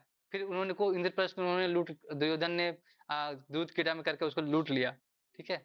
फिर जाके उन्होंने जंगल में 12 साल रहा, 1 साल वो अज्ञातवास में रहे, इतना संघर्ष किया, लेकिन वो भगवान की भक्ति छोड़ा क्या? भगवान ने जो बोला वो नहीं छोड़ा। तो आपको रिस्क लेना पड़ेगा, कि अभी आप जैसे, हम अभी आध्यात्मिक जीवन में हमें जब कुछ कष्ट आते हैं ना, तो हम ये नहीं सोचना चाहिए कि हम भगवान को कष्ट दे रहे हैं, हम भगवान की इतनी भक्ति कर रहे हैं, हमको कष्ट दे रहा है। भगवान आपको मजबूत बनाना चाहते हैं। भगवान और भी आपको संघर्षशील जितना होंगे, ताकि आपको इस जगत में, अगर इस जगत में सुख होगा, तो फिर तो इसमें आसक्त हो जाएंगे ना, कि काहे छोड़ेंगे, इतना सुख हो रहा है, आनंद हो रहा है। तो इसलिए भगवान के जो भक्त होते हैं, हमेशा क्या चाहते हैं, हमें हमेशा थोड़ा कष्ट बना रहे जीवन में, कि हम भगवान को याद कर सकें, भगवान के बारे में सोच सकें। तो ये नहीं है कि आप भगवान के भक्ति करने से इस जगत में पूरा हम सुखी हो जाएंगे, ये नहीं है। भगवान का करना इसलिए है कि इस जगत से हम जो नेक्स्ट लाइफ जाएंगे ना, कि हम इससे फिर से इस जगत में नहीं आना पड़े, इस जगत में फिर से वो कष्ट का ना भी देखना पड़े, जन्म मृत्यु जरा भी आदि के कलमश ना झेलने पड़े, हमको फिर से आदि भौतिक आदि देवी के ये कलमश कलश क्लेश ना झेलने पड़े। इसीलिए करना है, इसीलिए हमको ये भक्ति करनी है, ना कि हमें इसी जगत में खुश रहने के लिए भक्ति करनी, ये हमें होना चाहिए। तो और कोई भी, जैसे अगर क्षत्रिय का पुत्र है, तो क्या करेगा, वो क्षत्रिय वाला काम करेगा, लड़ने से मना नहीं करता। जब ब्राह्मण का पुत्र जैसे है, वो शास्त्र पाठ या वो शास्त्र ज्ञान देना, ये नहीं छोड़ सकता। तो सबका अपना कर्तव्य है, उसके कारण पालन करना पड़ेगा। और कोई भी निर्णय हमें ऐसे लेना चाहिए कि सत्य और धर्म के आधार पर लेना चाहिए। ऐसे नहीं ले लिए कि हम किसी से आसक्त हैं, किसी का प्रति मुँह है, उसके अनुसार ले लिए, तो ये नहीं होना चाहिए। तो ये अर्जुन के साथ अभी हो रहा है, वो कुछ सब कुछ पता होने के बावजूद भी वो मुँह में पड़ जा रहे हैं। तो भगवान इसका भी मुँह दूर करेंगे, तो अर्जुन फिर पूछते हैं, भगवान को भी बोलेंगे, देखो क्या बोलेंगे। अर्जुन उवाच कथम भीष्म संखेद्रोणम च मधुसूदन इष्युभिः प्रतियुत्स्यामि पूजा अहो अरिसूदना। अभी भगवान को बोल रहे हैं, अर्जुन ने कहा, है शत्रुहंता, है मधुसूदन, मैं युद्ध भूमि में किस तरह भीष्म द्रोण जैसे पूजनीय व्यक्ति पर उलट कर बाण चलाऊंगा। यहाँ पे एक शब्द आया है, प्रतियोत्स्यामि, मतलब परस्पर। अभी अर्जुन क्या बोलेंगे, कृष्ण को बोल रहे हैं कि अच्छा, हाँ, यहाँ पे परस्पर से हम प्रतिकार करते हैं, वैसे होता है ना कि अपने बारे में बोल दे, प्रोत ये होता है प्रतियोत्सेवे, उत्से मतलब अपने बारे में तुलना करेंगे, लेकिन यहाँ पे और कृष्ण को ही बोलेंगे कि हे हे मधुसूदन, भगवान को बोल रहे हैं, अरिसूदन का नाम आया है कि ए शत्रुहंता, जो शत्रु को मारने वाले। तो बोलते हैं कि अच्छा, मैं अपने पूज्य भीष्म द्रोण को अगर मैं प्रतिकार कर रहा हूँ, नहीं मानना चाहता, क्यों नहीं मानना चाहता? क्या आप हम तो आपने ही सिखाया ना, हमारे गुरु से सुना है कि हम तो अपने गुरु के साथ वाद विवाद भी नहीं कर सकते, वाद विवाद भी नहीं करना चाहिए। आप तो बोल रहे हैं हथियार उठाने के लिए, ये गलत नहीं है। आप कभी कभी ऐसे बोलते हैं, फिर उसको भगवान को बोलते हैं अरे सुदन बोल रहे हैं। अरे सुदन क्यों बोल रहे हैं? कि वो बोल रहे कि आप शत्रु को मारते हैं। क्या आपने कभी आपने संदीपनी मुनि को मारने की कोशिश करेंगे क्या आप? क्या आप अपने नाना को मारेंगे, मारने की कोशिश करेंगे क्या? उग्रसेन जो हैं उनको आक्रमण कर सकते हैं क्या आप? हाँ, बोलिए। आप बोलिए हमको मारने के लिए, आप कर सकते हैं क्या? ऐसा जब व्यक्ति नहीं होता है, दोस्त दुश्मनी होता है, हम नहीं कर सकते, तुम कर सकता है क्या? बोलो, करेगा तुम? ऐसा ऐसा अर्जुन में भी, अर्जुन और कृष्ण में चल रहा है। करके दिखा तुम, ऐसे बोलते हैं ना कि क्रिकेट में खेलते हैं ना हम लोग, तो बोलते हैं छक नहीं मार सकते, तुम मारेगा छक्का? हाँ, तुम मार के दिखाओ थोड़ा। तो ऐसे वो वैसे अर्जुन और कृष्ण, अर्जुन ऐसे कृष्ण को बता रहे कि तुम अगर ऐसा मेरे को करने बोल रहे हो, अपने पूजनियों को मारने बोल रहे हो, तुम ऐसा करे अभी करोगे क्या? तो कृष्ण हंसते हैं, मने मन कहते हैं क्या बताए भी इसको, हम बताएंगे, आगे बताते हैं तुमको, रुको। तो यहाँ पे यहाँ पे उलट का प्रहार करूंगा क्या, ऐसा अर्जुन उनको बोलने का प्रयास करे। तो अर्जुन को देखिए, जो अर्जुन अभी सोच रहा है कि जो व्यक्ति भीष्म पितामह द्रोण ने मुझे क्या सिखाया, इतने संस्कार दिए मुझे इस जीवन में जीना कैसे है। द्रोण ने हमें हमें युद्ध विद्या सिखाई, हमें हमें गुरुकुल में सिखाई विद्या, ज्ञान दिया। और भीष्म पितामह ने हमें हर हर चीज में प्रोटेक्ट किया, और उसी व्यक्ति को मैं कैसे मान सकता हूँ? तो उस व्यक्ति को कैसे कैसे मारूं, ऐसा उन्हें बोल रहे हैं। तो कितनों भी अगर कितनों भी है कि वो हमारे बड़े हैं, तो मैं मारने का उलट उलट बाण कैसे चला सकता हूँ? तो अर्जुन भी कृष्ण को ऐसे बता रहे हैं कि आप जब अपने वरिष्ठों को नहीं मार सकते हैं, अपने वरिष्ठों के हाथ नहीं मार सकते हैं, तो मैं कैसे कर सकता हूँ? तो यही भावना से वो अर्जुन अर्जुन को अर्जुन अपने उनको भी उत्स्यामी मतलब उनको भी क्या करे, उलट के उनको भी समझा रहे हैं कि तुम लड़के तुम नहीं कर सकते। हरिशुदन, हरिशुदन मतलब शत्रु का दंड करता। मधुसूदन, तो मधुसूदन बोलते हैं मतलब उनके भी लिनेज में मधु नाम के एक राजा हुआ करते थे। ताकि आप उस राजा को मारेंगे क्या, मधु को मारेंगे क्या, अपने रिलेशन को मारेंगे क्या, आपको ही मारेंगे? ऐसा ऐसा ही बहाना कर रहे हैं कृष्ण, अर्जुन को, अर्जुन कृष्ण को बोल रहे हैं। तो एक श्लोक और लेते हैं, इसमें वो बोल रहे हैं, तो इसका थोड़ा सा उदाहरण देंगे भगवान इसमें।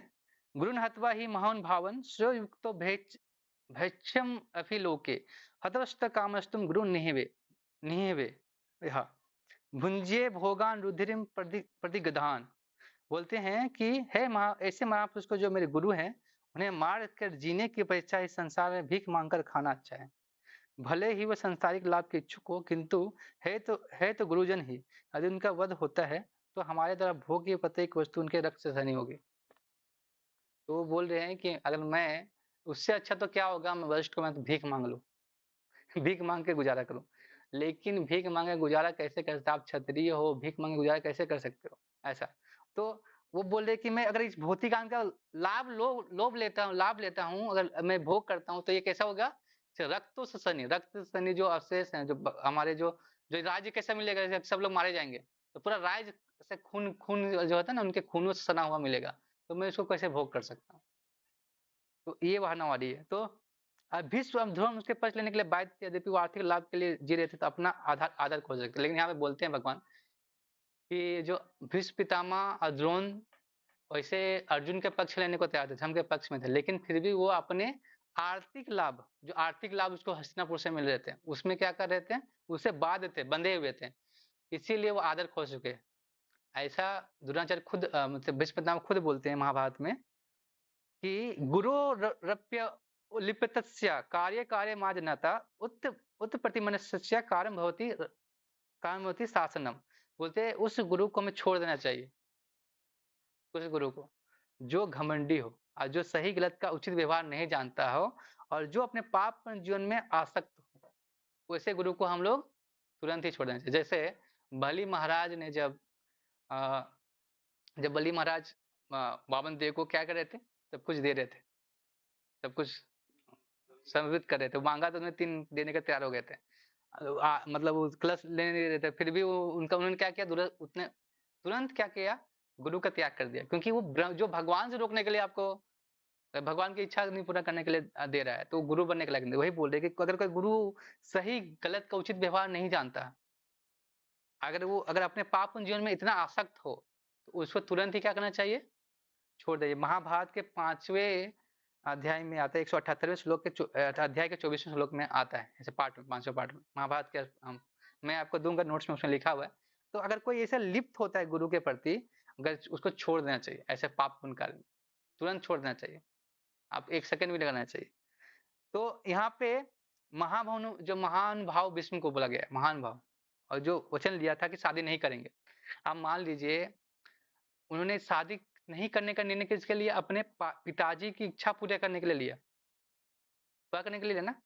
उन्हें ये नहीं, वो अपना सोचे कि अपने पिता का धर्म निभा रहे थे, लेकिन जो उसका धर्म था, मान लीजिए कि अगर अगर उस समय जब वो राजा बनने के थे, जब शांतनु महाराज के बाद वही राजा बनते ना, तो भीष्म पितामह तो बहुत धर्मपूर्ण व्यक्ति थे, धार्मिक धार्मिक कार्य करने वाले व्यक्ति थे।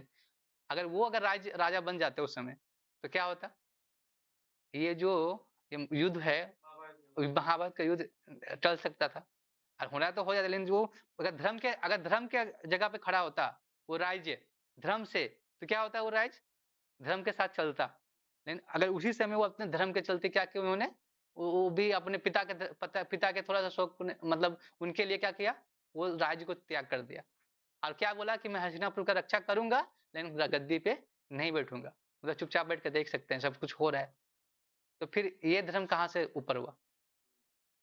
तो फिर तो वो धर्म आपके लिए अच्छा नहीं है, फिर वो धर्म जो आप अगर पूरा समाज के धर्म को आप बचा नहीं सकते, रक्षा ही नहीं कर रहे, आप पूरा खड़ा जैसे हो गया कि हम सिक्योरिटी गार्ड खड़े हैं, चोरी हो गया, चोरी हो रहा है, तो फिर किस प्रकार का धर्म हो गया। फिर वो सब धर्म किस पे ऊपर करें। जब जब द्रौपदी को वहीं पे निवस्त किया गया, तब आपके हाथ नहीं उठे, आपके बात नहीं सुने, क्योंकि आप उस समझ रहे थे कि जो हस्तिनापुर का आपने नमक खाया उसको अदा करने के लिए सोच रहे थे, उसी में आप इतने ज्यादा आसक्त हो गए थे, क्योंकि उनके आर्थिक लाभ के लिए उन्होंने आप बाध्य हो चुके थे, और उन्होंने वो कदम नहीं उठाया। वो गलत हो रहा था, धर्म हो रहा था, फिर भी नहीं उठा पाया।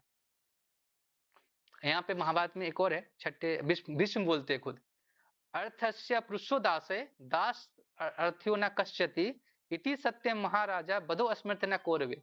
बोलते हैं मनुष्य धन का सेवक है, मनुष्य क्या करता है, धन का सेवा करता है, जल्दी बन गई, और धन किसी का सेवक नहीं, नहीं धन किसी का सेवक नहीं है। है राजन, यह सत्य है कि मैं कौरवों का धन से बंधा हुआ, क्या है, ये सत्य है कि मैं कौरवों के धन से बंधा हूं। तो ये खुद ही बोल रहे हैं, कौन बोल रहे हैं, भीष्म पितामह। जब ये खुद ही बोल रहे हैं कि मैं आसक्त हूँ धनु से, तो मैं फिर किस तरह तुम उनको नहीं मारना चाहते हो। अभी इस तात्पर्य में नहीं लिखा है, लेकिन थोड़ा एक्स्ट्रा जब महाभारत में पढ़ेंगे तब बताएंगे। भीष्म खुद बोल रहे हैं कि मनुष्य धन का सेवक होता है। मनुष्य क्या करता है, धन का सेवक के लिए, धन के लिए, कमाने के लिए क्या करता है, बहुत सारे काम करता है, अर्थ कमाने के लिए बहुत से झूठ बोलता है, बहुत सारे कार्य करने को लिप्त हो जाता है। तो मनुष्य धन का सेवक होता है, धन लेकिन मनुष्य का सेवक नहीं होता है। जब तुम्हारा खत्म हो जाएगा समय, तो फिर धन दूसरे का चला जाता है, चंचल है धन।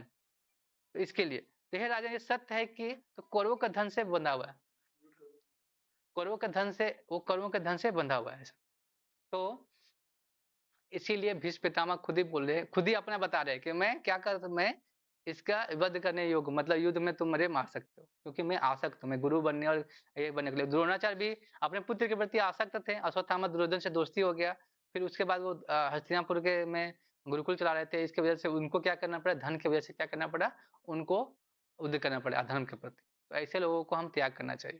तो ये बात है, हम गुरु हत्या कोई लगता नहीं। तो फिर तो अभी फिर वो बोलते हैं कि मैंने सुना था कि अभी गुरुओं की अगर हत्या की जाए, तो अगर मैं मारता भी हूँ तो इस जीवन में तो आनंद कर सकता हूँ, लेकिन अगले जीवन का क्या। तो देखो यहाँ पे अर्जुन कितना, मतलब क्या होता है, इतने हृदय में से अच्छे हैं, दया हैं जिनके, जैसे जैसे लेकिन अगले अगले जैसे एक स्टोरी आता है, औरंगजेब, औरंगजेब ने अपने पिता को भी जेल में डाल दिया था उस धन के लिए। हाँ, भाई को मार दिया था, सब अपने मतलब अपने राज्य के लिए। तो औरंगजेब कितना क्रूर था, अर्जुन कितना सोच रहा है किस भाव से बेचना है, तो दोनों में अलग है। तो इस भावना से अर्जुन सोच के उसको मारने की लालसा नहीं उत्पन्न हो पा रही, मार नहीं पा रहे, क्योंकि मैं इसका आनंद, अगर इस मार के भी आनंद प्राप्ति करने की कोशिश करूँ भी, तो क्या हो जाएगा जीवन में, जीवन पूरी तरह से हमारा तहस नहस, कोई आनंद नहीं आएगा इस रक्त सने हुए जो राज्य है उसमें। और अगला जीवन भी क्या, अगला जीवन भी वैसे ही चलेगा। तो इससे अच्छा मैं क्या करूं, भिक्षा मांग के अपना जीवन यापन करूं, और भिक्षा से अपना जीवन चलाऊं। भगवान बोलते हैं ठीक है, रुको बताते तू। भगवान फिर ये इसलिए बता रहे कि वो भी कंफ्यूज है, अर्जुन भी। भगवान को क्या है, भगवान तो आत्म नाम सब कुछ पता है, लेकिन अर्जुन कंफ्यूज है, इसलिए ऐसे से बात कर रहा है। या कंफ्यूज होता है व्यक्ति, अरे ये कर लूँ या कि ये कर लूँ या ये कर लूँ, ये कर लूँ, एक उसे पता ही नहीं चलता करना क्या है। तभी फिर अगले श्लोक में वो हार जाता है, बोलता है कि मैं क्या करूँगा? अपना जो चीज़ है भगवान को जब उसको शिष्य के रूप में भगवान को जब अपने शरणागति लेते हैं, तो भगवान फिर उसको शरणागति के बाद उसको आगे एक चीज़ बताते हैं कि क्या करना चाहिए। तो 1 से 10 श्लोक तो अभी नहीं हुआ, तो हम कल आगे पढ़ेंगे इसके बारे में। और जब आज हम लोगों ने यहाँ तक देखा कि अर्जुन अभी तक वो और भी असंशित अभी भगवा जो अर्जुन है ना, वो शिष्य का जो शिष्य की पात्रता हो गई है, अभी वो कन्फ्यूजन होता है, शिष्य जाता है गुरु के पास, तभी गुरु खोजने की समय खोजने की गुरु खोजने में चले जाएंगे, अभी गुरु खोजने के लिए जाएंगे और उनके मन में आएगी। अभी 5 श्लोक तो हमने पढ़ा ना, कल 7 6 और 7 लेंगे और आगे फिर पढ़ेंगे। तो यहाँ तक अभी अर्जुन अभी तक अभी वो आसक्ति और में लगे हुए हैं और अभी भी वो अ, निर्णय नहीं ले पाए हैं कि युद्ध करना चाहिए नहीं करना चाहिए। फिर शरणागति लेंगे, फिर भगवान पूरा ज्ञान देंगे दूसरा अध्याय में, फिर दूसरा अध्याय में ज्ञान देंगे, फिर भी कंफ्यूज हो जाएंगे। फिर तीसरा अध्याय, चौथा अध्याय, पांचवा अध्याय, छठा अध्याय, सातवां अध्याय, आठ, फिर 18वां अध्याय तक यही बताते बताते फिर अर्जुन को फिर बोलेंगे क्या, युद्ध करो।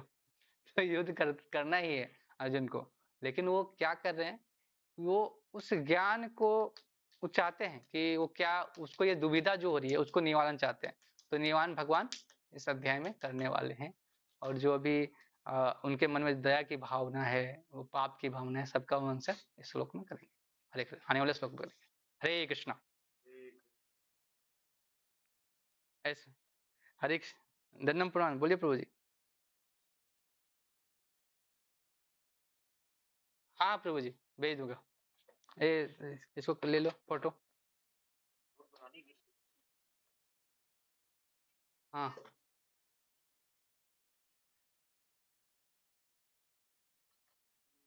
हाँ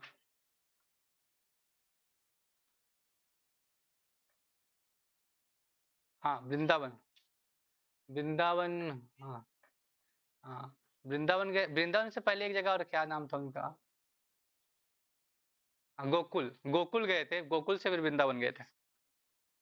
जब गोकुल में, हाँ फिर वो, फिर मथुरा से फिर जब मथुरा में जब कंस को मारा, फिर वो द्वारका में उन्होंने अपना राज्य बनाया, फिर द्वारका में रहे। ऐसे पूरा का बनाना पूरी एक ही। ऐसा बोला जाता है ऐसा शास्त्रों में कि वो वृंदावन से कभी जाते ही नहीं भगवान। कि भगवान वृंदावन में हमेशा ही रहते हैं। ऐसे ऐसे डिटेल में अगर हम पढ़ेंगे तो वृंदावन भगवान कभी छोड़ते ही नहीं, ऐसा रहता है। वो हमेशा वृंदावन में अवस्थित रहते हैं। लेकिन ऐसा भी भागवतों में है कि वर्णन आता है कि जब वो जा रहे थे अब वृंदावन से, तो जो गोपियाँ थी उनको रोकने के लिए आगे गई थी। उद्धव जब उद्धव नहीं, उनके जो चाचा चाचा क्या नाम था, इनके एक चाचा थे। हाँ, अक्रूर अक्रूर जी आए थे उनको लेने। तो गोपियाँ उनको कह रही थी कि नहीं छोड़ने रही थी जाने के लिए, ऐसा भावना आ रहा था। तो भागवतम में बहुत अच्छे से लीला पढ़ी, आप अगर कृष्ण लीला पढ़ेंगे ना तो थोड़ा आपको और पता चलेगा कि भगवान कैसे वृंदावन नहीं छोड़ते कभी, वृंदावन में हमेशा वो विराजमान रहते हैं।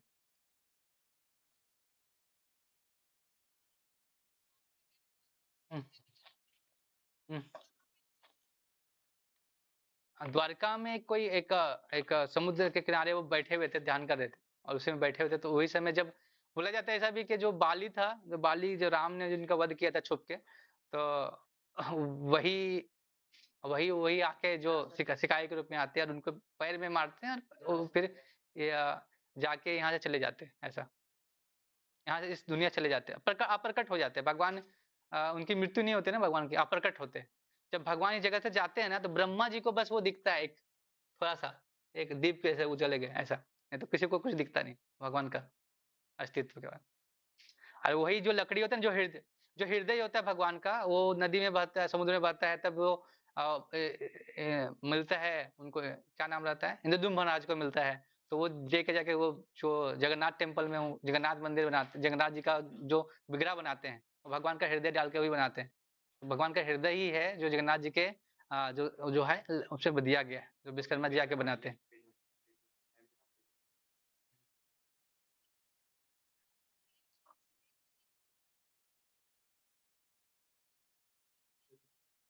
अच्छा, ऐसा बोलते थे क्या? उस समय तो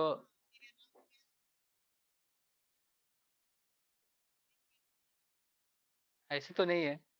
फिर फिर तो ऐसा तो नहीं है कि ऐसा ऐसा तो मैंने सुना नहीं है, लेकिन मैंने मैंने इतना मैंने मतलब पढ़ा है, सुना है जहाँ तक कि वो वृंदावन वगैरह जो भी है, वो आध्यात्मिक जगत का पार्ट है। तो भगवान कभी उसको छोड़ते नहीं, भगवान कभी ऐसे वृंदावन अगर रहता है तो।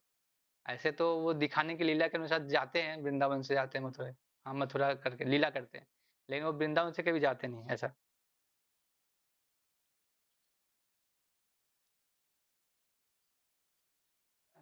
हाँ, हाँ, मथुरा में जाके किया ना, मथुरा में जन्म हुआ, फिर मथुरा में आके कंस का वध किया उन्होंने।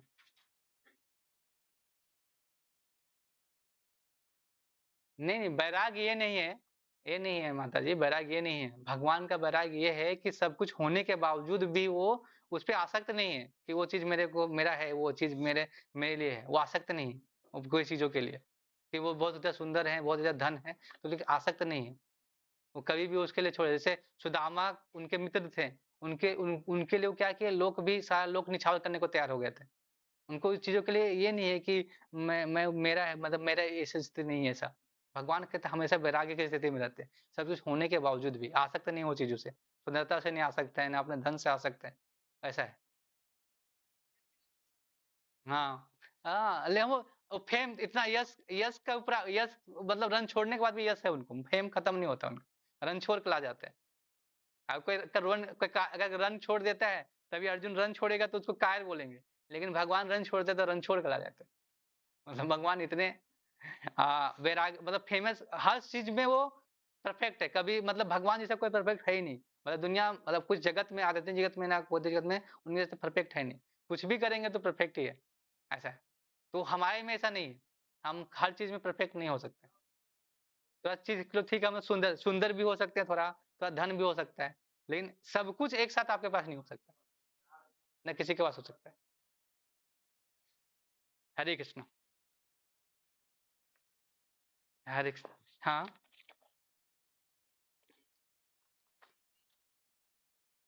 भगवान स्वयं।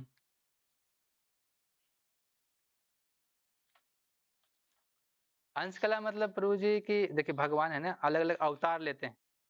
जैसे कभी वो पूरी तरह से भगवान कृष्ण आके ही अवतार लेते हैं, या भगवान के कृष्णों के द्वारा ही कोई अवतार होते हैं, लेकिन भगवान के अंश या उनके उनके ही द्वारा अवतार लेते हैं। जैसे भगवान के अंश है, जैसे विस्तारित रूप है, विष्णु है, बहुत सारे रूप हैं, तो वो भी क्या है, भगवान के अंश अंश के थ्रू ही उनके अवतार ले जा रहे हैं। तो भगवान ही है ना सारा विस्तारित रूप।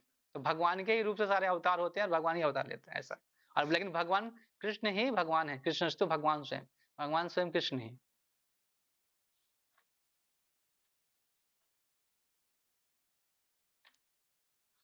अंश भगवान के वो पूर्ण कला में, क्योंकि जैसे कुछ, जैसे बहुत सारे भगवान के लीला अवतार हैं, गुना अवतार हैं, कोई असंख्य अवतार है भगवान के। तो भगवान के लीला अवतार अलग हैं, गुना अवतार भी अलग होते हैं। भगवान के असंख्य भी अवतार हैं। भगवान के बहुत सारे अवतार हैं जो लीला अवतार, गुना अवतार से अलग है। कोई भक्त के रूप में, किसी रूप में आ गए, कि किसी भक्त के को अगर दर्शन देना है तो उस रूप में आके भगवान को भगवान दर्शन दे देते हैं। तो वो भी अवतार हैं भगवान के ही। तो इसीलिए भगवान वो बता रहे हैं कि भगवान के बहुत सारी लीलाएं, बहुत सारे अवतार के बारे में बता रहे हैं, इस तरह। हम्म।